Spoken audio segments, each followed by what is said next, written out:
Hi havia una vegada un xiquet que vivia amb la seva família a una casa humil i pobra.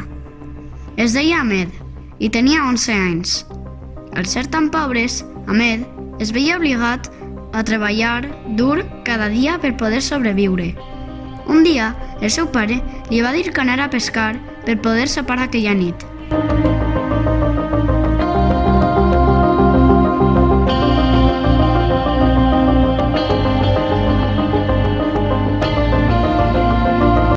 Ahmed agafà la barca i mentre pescava un mafiós el va amenaçar. I no va tindre més remei que anar-se'n amb ell. Anaren cap a la jungla, primer en barca i després en cotxe. Recorregueren muntanyes i deserts durant unes hores.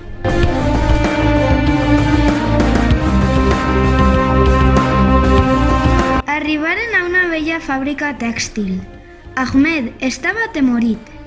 No sabia què estava passant i, al entrar, l'obligaren a treballar junt a altres xiquets i xiquetes, més de 15 hores al dia. Fabricava peces de roba que anaven dirigides a països del primer món. Ahmed menjava i dormia molt poc. Estava cansat i tenia ganes de tornar amb la seva família.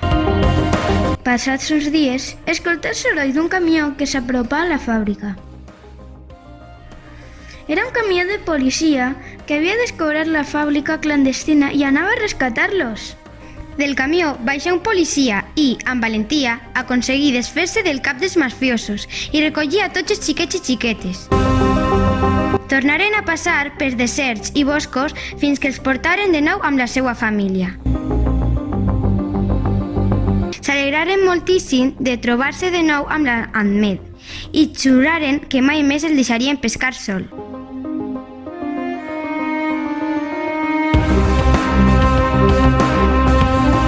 En l'actualitat, milions de xiquets i xiquetes a tot el món són obligats a treballar per màfies o inclús per les pròpies famílies degut a la situació de pobresa extrema de la zona on viuen. Nosaltres, des d'ací reivindiquem que tots els xiquets i xiquetes tinguen dret a viure feliços, a tenir un sostre, salut i educació, sense ser obligats a treballar.